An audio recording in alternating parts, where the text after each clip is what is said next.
स्वागत आप सभी का। दोपहर के 1 बजने वाले आप देख रहे हैं मारू राजस्थान। आप सबके साथ मैं हूं प्रियंका राय। बुलेटिन की शुरुआत बड़ी खबर के साथ करेंगे। नेशनल टेस्टिंग एजेंसी की ओर से देश की सबसे बड़ी मेडिकल प्रवेश परीक्षा नीट यूजी 2024 दोपहर 2 बजे से शाम 5:20 तक पेन पेपर मोड में आयोजित की जा रही है। इसके लिए ऑनलाइन प्रवेश पत्र और दिशा निर्देश 1 मई को जारी किए गए थे। इस साल नीट परीक्षा में 24,06,000 विद्यार्थियों ने रजिस्ट्रेशन कराया है। नेशनल टेस्टिंग एजेंसी की तरफ से सख्त गाइडलाइन के साथ ही इस परीक्षा को करवाया जा रहा है ताकि किसी भी तरह से परीक्षा में कोई गड़बड़ी और नकल की गुंजाइश न रह जाए। ड्रेस कोड के साथ साथ परीक्षा कक्षा में सीसीटीवी कैमरे और परीक्षा केंद्रों पर जैमर भी लगाए गए हैं। इतना ही नहीं, बकायदा पेन तक भी छात्रों को अंदर ले जाने नहीं दिया गया, वो भी परीक्षा कक्षों में अलग से ही दिया जाएगा। तो तस्वीरें आप देख पा रहे हैं जहां पर परीक्षा से पहले तैयारियां की जा रही हैं जो अभ्यर्थी हैं उनकी ओर से, और सख्त नियम कानून के साथ परीक्षार्थियों को एंट्री दी जा रही है। यहां तक कि पेन भी वो अपना अंदर नहीं लेके जा सकते क्योंकि पेन में भी कभी कभी चीटिंग के लिए कुछ सामान छिपाया जा सकता है, और ऐसे में एक एक कदम पर एहतियात बरते जा रहे हैं ताकि इस परीक्षा को नकल फ्री बनाया जा सके। कुल कोटा में 28,000 परीक्षार्थी नीट यूजी 2024 के लिए रजिस्टर्ड है। दोपहर 1:30 बजे तक एंट्री दी जानी है। एंट्री की प्रक्रिया लगातार जारी है। जो अभ्यर्थी हैं वो अपने अपने केंद्रों पर पहुंच चुके हैं और वहां पर पहुंचकर वो अब जो अंदर घुसने के लिए प्रक्रिया है उसमें लगे हुए हैं।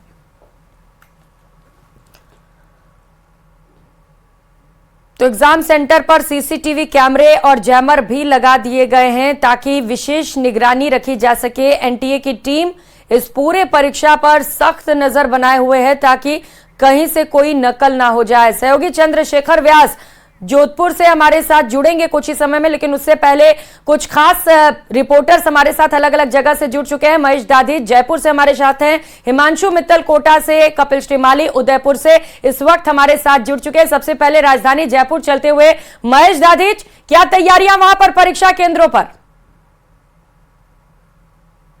देखिए, बिल्कुल 2 बजे से ये परीक्षा शुरू होने वाली है। इससे पहले यहाँ पर परीक्षा केंद्रों पे प्रवेश दिया जा रहा है।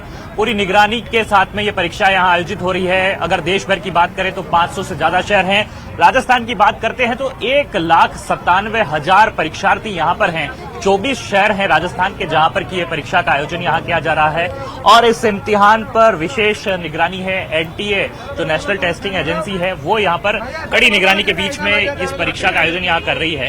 ये परीक्षा न सिर्फ स्टूडेंट्स के लिए भी परीक्षा है, इम्तिहान है, बल्कि तमाम उन अभिभावकों के लिए भी जो कि इस कड़ी धूप में यहाँ पर पहुंच रहे हैं अपने बच्चों को उनके भविष्य को साकार करने के लिए, उनके मेडिकल संस्थानों में प्रवेश की राह को आसान बनाने के लिए यहाँ पर उनके साथ में पहुंचे हुए कड़ी धूप में जो परीक्षार्थी इस समय में इंतजार कर रहे हैं, मैं उनसे भी बात करना चाहूंगा। कैसी तैयारी आपकी यहाँ पर की है? तैयारी तो अच्छी है, बाकी थोड़ा बहुत डर है। आखिरी समय तक रिवीजन किया गया? नहीं, एक दिन पहले, मतलब सुबह से कम ही पड़ा है, मतलब एग्जाम डे पे ज्यादा नहीं है। स्ट्रेस फ्री नजर आ रहे हैं, कॉन्फिडेंट है आप इसका मतलब है कॉन्फिडेंस, बाकी डिपेंड करता है पेपर कैसा आता है उस पर थोड़ा बहुत। अच्छा, तो आप पहले अटेम्प्ट दे रहे हैं या उससे पहले? सेकंड अटेम्प्ट है आपका। All the best. मैं कुछ और स्टूडेंट से यहाँ पर बात करूंगा जो यहाँ पर इम्तिहान देने के लिए पहुंच रहे हैं। आप एग्जाम देने के लिए पहुंच रहे हैं, तैयारी कैसी है? अच्छी तैयारी है, कॉन्फिडेंट नजर आ रहे हैं। हाँ। फर्स्ट अटेम्प्ट है आप लोग? फर्स्ट अटेम्प्ट नीट ड्रॉप किया है। अच्छा, कैसे आप कैसा लगता है कि कर पाएंगे, कैसे क्रैक कर पाएंगे? हाँ, बिल्कुल कर पाएंगे ना। तो ये आप पेरेंट नजर आ रहे हैं इनके, क्या किस तरह से आप लोग ने यहाँ पर उनकी इम्तिहान की जो तैयारियां रही हैं, आपके जो स्टूडेंट आपके बेटे हैं उन्होंने कैसे की तैयारी यहाँ पर करी है? ये एलन कोचिंग से तैयारी की है इन्होंने। सेकंड अटेम्प्ट है इनका। इनके जो इंटरनल टेस्ट हुए हैं उनमें परफॉर्मेंस अच्छी है। कड़ी परीक्षा होती है ये, उसके लिए काफी प्रिपरेशन जो है वो करनी होती है। तो किस तरह से आप देखते हैं ये काफी मुश्किल रहता है? पेरेंट्स के लिए भी एक परीक्षा हो जाती है। जी बिल्कुल सही कह रहे हो आप, पेरेंट्स के लिए बिल्कुल कड़ी परीक्षा है, न सिर्फ अभ्यर्थियों के लिए बल्कि पेरेंट्स के लिए भी। महेश और हिमांशु भी हमारे साथ जुड़े। हिमांशु, परीक्षा तो प्रशासन की भी है क्योंकि इससे पहले जो रिकॉर्ड्स हैं पेपर लीक होते चले गए, क्या तैयारियां कोटा में प्रशासन की ओर से? देखिए, एनटीए की तरफ से इस परीक्षा को करवाया जा रहा है। नेशनल टेस्टिंग एजेंसी किसी भी तरह की कोई नेग्लिजेंसी नहीं रह जाए क्योंकि देश की सबसे बड़ी परीक्षा है। समझा जा सकता है इससे कि 24 लाख 6000 परीक्षार्थी इस पूरी परीक्षा में देश भर में शामिल हो रहे हैं। देश के 556 शहरों में इस परीक्षा का आयोजन हो रहा है। देश के अलावा अगर बात करें तो 14 ऐसी जगह हैं जहां पर 14 ऐसे शहर हैं। देश के अलावा दुनिया में 14 अलग अलग शहरों में इस परीक्षा का आयोजन हो रहा है। तो उतनी ही बड़ी तैयारी नेशनल टेस्टिंग एजेंसी की तरफ से की गई है। हर परीक्षा कक्ष के अंदर कैमरा हो, हर परीक्षा केंद्र पर जैमर हो और इन सब के साथ में कोई भी धातु की चीज ना जाए, ये सुनिश्चित किया गया है। 11 बजे का वक्त रख दिया गया था। 11 बजे से परीक्षा केंद्रों पर एंट्री शुरू हो गई थी। कोटा की तस्वीरें दिखाएंगे। फिलहाल 12 रोड का एक परीक्षा केंद्र है। देख सकते हैं कि आप ये अंतिम पल, अंतिम आधा घंटा जिसमें परीक्षा केंद्रों पर फिलहाल जो परीक्षार्थी हैं उनकी जो एंट्री है वो यहाँ पर चल रही है। देख सकते हैं कि बाकायदा ड्रेस कोड है। हाफ टी शर्ट के साथ में ही यहाँ पर एंट्री दी जा रही है। दूसरी बहुत महत्वपूर्ण बात ये कि पेन को लेकर के भी कितना स्ट्रिक्टनेस है कि किसी भी तरह से कोई भी स्टूडेंट पेन भी नहीं लेकर के जाएगा। बिल्कुल हर एक एहतियात बरते जा रहे हैं ताकि कहीं से कोई नकल होने के आसार और आशंकाएं न रह जाए। कपिल भी हमारे साथ जुड़े हुए हैं। कपिल, अंतिम आधे घंटे का वक्त है अभ्यर्थियों के पास कि वो परीक्षा केंद्र में एंट्री ले ले, उसके बाद एंट्री बंद कर दी जाएगी।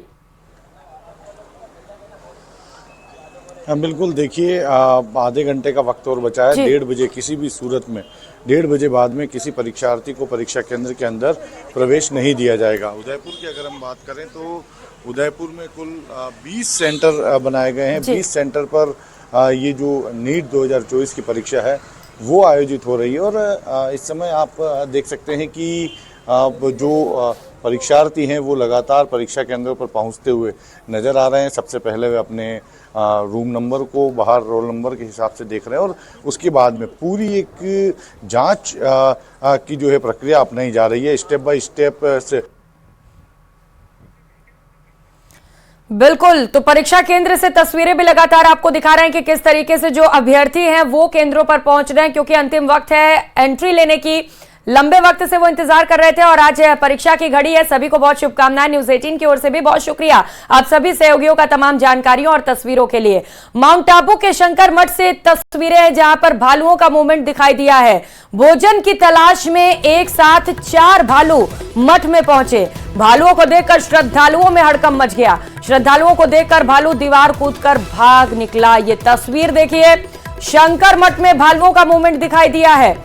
भालुओं को देखकर लोग डरे सहमे नजर आए। भोजन की तलाश में बताया जा रहा है कि 4 भालू मठ में पहुंच गए। श्रद्धालुओं को जब उन्होंने देखा तो वो डर के वहां से भाग गए, तो वहीं श्रद्धालुओं में भी हड़कंप मच गया भालुओं को देखकर। श्रद्धालुओं को देखकर देखिए किस तरीके से भालू दीवार फांदकर भाग निकले।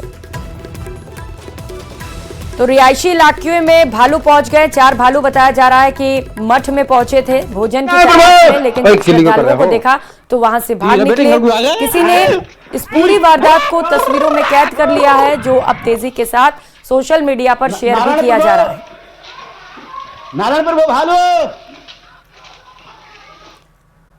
तो वही और प्रतापगढ़ से मिल रही बड़ी खबर का रुख कर लेते हैं। 3 राज्यों का वांछित हार्डकोर अपराधी रफीक पठान गिरफ्तार कर लिया गया है। राजस्थान पुलिस ने 25,000 रुपए इनाम की घोषणा कर रखी थी। एमपी पुलिस ने 11,000 रुपए के इनाम की घोषणा की थी। तीनों राज्यों के पुलिस को रफीक पठान की लंबे वक्त से तलाश थी। इनाम की भी घोषणा की गई थी। आरोपी रफीक पठान पर कुल 15 केस दर्ज हैं। अफीम, डोडा चूरा, जानलेवा हमला सहित मारपीट के साथ ही कई अन्य धाराओं में पहले से ही मुकदमे दर्ज हैं। तो हार्डकोर अपराधी रफीक पठान को गिरफ्तार कर लिया गया है। रफीक पठान पर कुल 15 केस दर्ज हैं, जिनमें कई संगीन मामले भी दर्ज हैं। मारपीट से लेकर अफीम, डोडा चूरा तस्करी और जानलेवा हमला करने के भी आरोप लगे हैं। इसे लेकर 3 राज्यों की पुलिस अफीम पठान की तलाश में थी और रफीक पठान को अब गिरफ्तार कर लिया गया है। हार्डकोर अपराधी बताया जा रहा है। लंबे वक्त से पुलिस को इसकी तलाश थी। अलवर में अयोध्या टोंक के निवाई बस स्टेशन का विधायक राम साहेब वर्मा ने निरीक्षण किया। बस स्टेशन पर लोगों से बातचीत कर बसों का शहर में आने की जानकारी भी ली। टोंक रोडवेज के मुख्य प्रबंधक नंद किशोर मीणा भी इस दौरान मौजूद रहे। इस दौरान विधायक ने बाईपास से निकलने वाली बसों को शहर के बाहर से निकालने के भी निर्देश दिए गए। विधायक ने आमजन को आश्वासन दिया है कि और यात्रियों को ये कहा भी है कि यात्री परेशान ना हो।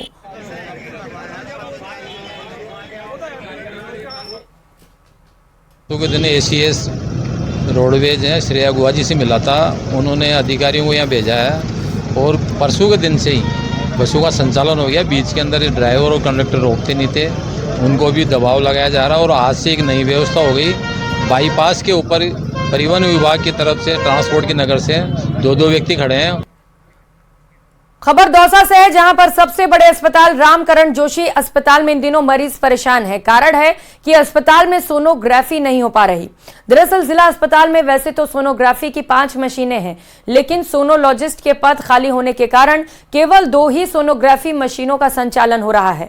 अब दौसा जिला अस्पताल में यदि कोई पेट दर्द या फिर अन्य प्रकार की समस्याओं को लेकर जाता है तो उसकी सोनोग्राफी नहीं हो पाती। वहीं गर्भवती महिलाओं के लिए भी केवल एक ही रेडियोलॉजिस्ट होने के कारण उनकी सोनोग्राफी की समय का पता नहीं चल पाता है। वीकली ऑफ और गर्भवती महिलाओं की संख्या अधिक होने के कारण गर्भवती महिलाओं को भी सोनोग्राफी के लिए भटकना पड़ता है।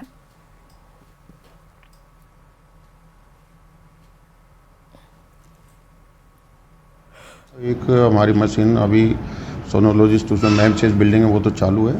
और एक सेंटर हमारा चालू था 3 दिन, चूँकि हमारे पास सिर्फ सोनोग्राफी करने के लिए एक रेडियोलॉजिस्ट है, तो वो अभी लगातार कार्यरत है एमएचएस बिल्डिंग में। और इसमें सामान्य जो सोनोग्राफी के लिए यहाँ पे 3 दिन जो भांडारी सीएससी से लगा रखा था, तो राज्य सरकार के एक आदेश के बाद सीएमएचओ ने उसको यहाँ से रिलीव करवा दिया है। और जैसलमेर से बड़ी खबर सामने आ रही है। बीएसएफ के जवान ने आत्महत्या कर ली। बीएसएफ के जवान ने फांसी लगाकर खुदकुशी की। बबलियान वाला सीमा चौकी पर जवान ने फांसी लगा ली।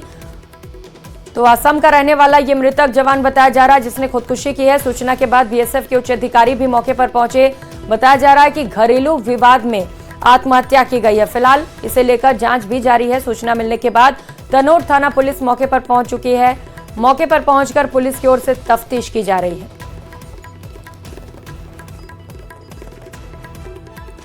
और खबर जयपुर के शाहपुरा से, जहां न्यूज 18 राजस्थान की खबर का एक बार फिर से बड़ा असर हुआ है। खबर चलने के बाद विद्युत निगम हरकत में आया और विद्युत ट्रांसफार्मर लगाने के लिए पोल लगाए गए। अब जल्द ही विद्युत लाइन भी खींच दी जाएगी। बता दें कि कस्बे के वार्ड संख्या 3 में कम वोल्टेज की शिकायत करते हुए एक पक्ष के लोग विद्युत लाइन खींचने की मांग कर रहे थे। विद्युत निगम कार्यालय में धरना शुरू किया। न्यूज 18 राजस्थान ने इस खबर को प्रमुखता से प्रसारित किया था। उधर ब्यावर में लंबे इंतजार के बाद आखिरकार शहर के एकमात्र बीचेडी तालाब के क्षतिग्रस्त परकोटे का निर्माण कार्य शुरू हुआ। नगर परिषद के अधिकारी पुलिस जाब्ते के साथ परकोटे पर पहुंचे, जहां पर निर्माण कार्य में उत्पन्न हो रही बाधाओं को दूर किया गया। इस दौरान जेसीबी की सहायता से परकोटे के क्षेत्र में हो रहे पक्के निर्माणों को भी ध्वस्त किया गया और नींव खुदाई का काम शुरू हुआ। बता दें कि नगर परिषद प्रशासन ने पूर्व परकोटा निर्माण के लिए कार्यादेश जारी कर दिए थे और निर्माण कार्य के लिए पूर्व में तैयारी भी शुरू कर दी। परसों से हमारी जो धरोहर है परकोटे की, उसके दीवार की शिकायत पूर्व में मिली थी और पूर्व में टेंडर भी जारी किया गया था, लेकिन कुछ कारणवश से लोग विरोध कर रहे थे। पहले भी काम चालू था ये, लेकिन उसको अवरोध आया तो पूरी जाब्ता मांग के अधिकारियों ने उस काम को लगातार निरंतर चालू करवाया है, ताकि वो धरोहर का हमारी बची रहे।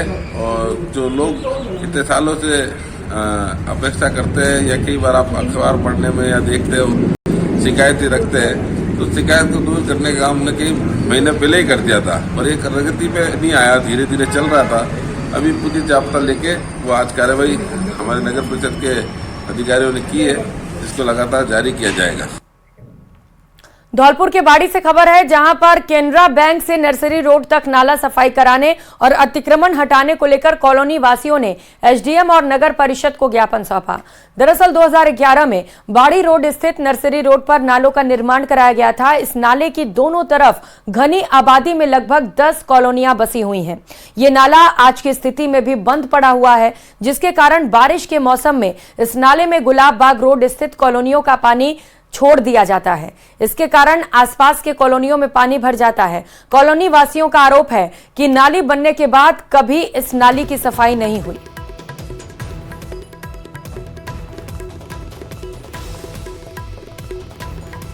हम जगदीश चौक इस केनरा बैंक वाली गली नाले वाले रोड से आए हुए हैं और पानी के बहाव के कारण बहुत समस्या हो रही है। नाले वाले रोड की सफाई बिल्कुल भी नहीं हो, 12 साल से सफाई नहीं हो पा रही है और अतिक्रमण को हटाया गया है, हमारे को हटा दिया। आगे कुछ सूचना वगैरह भी नहीं है। कमला कॉलोनी से आए हुए हैं, रामला स्वरूप स्वामी। हम नाले के विषय में आए हैं कि नाला करीब 10 साल से बंद पड़ा हुआ है। 2012-11 से नाला का निर्माण हुआ, तभी से नाले की सफाई नहीं हुई है और बार बार सीढ़ियाँ तोड़ आते हैं, नुकसान कर आते हैं लोगों का, रैंप वगैरह, और नाले की सफाई आज दिन तक नहीं हुई है। कोटा में अक्सर कोचिंग छात्रों की खुदकुशी के मामलों को लेकर सुर्खियां रहती हैं। इन सब के बीच सामने आती है लापरवाही कि जिला प्रशासन और सख्त गाइडलाइन के बाद भी कोटा के हॉस्टल और पीजी संचालक हैंगिंग डिवाइस नहीं लगवाते। इसे लेकर जिला प्रशासन भी सख्ते में है, फिर भी अक्सर लापरवाही देखी जाती है। अब इसे लेकर कोटा में कोरल पार्क हॉस्टल एसोसिएशन ने खास मुहिम चलाई है। इस मुहिम के तहत लोगों को प्रेरित करने के लिए निःशुल्क हैंगिंग रॉड बांटी जा रही है। साथ ही इलेक्ट्रीशियन को भी साथ ले जाकर इसे लगवाया जा रहा है। हॉस्टल एसोसिएशन के पदाधिकारी ने कहा कि कोचिंग छात्रों को बेहतर और सुरक्षित माहौल मिले, इसीलिए ये मुहिम चलाई जा रही है। आज के दौर में भी देखा गया, अभी पिछले साल का भी जो ये सब हुई घटना है, तो इनको सब देखा गया, उसमें मोस्टली देखा गया कि जो 70% सुसाइड होते हैं वो पीजी में हो रहा है, और वो मोस्टली इसी वजह से हो रहे हैं कि हैंगिंग रोड वगैरह नहीं है। मोस्टली बच्चे का जो एक क्षण आता है वो 1-2 मिनट का समय होता है जब बच्चा बहुत ज़्यादा आवेश में होता है। अगर वो समय बच्चे का निकल जाए तो उसके बाद वो बच्चा नॉर्मल हो जाता है, लेकिन उसको उस समय उसको वो मौका ही नहीं मिलता सोचने का, क्योंकि 10 सेकंड का टाइम होता है बच्चे के पास सिर्फ। तो ये बच्चों की जान बचाने में बहुत हेल्प करेगा। चूरू के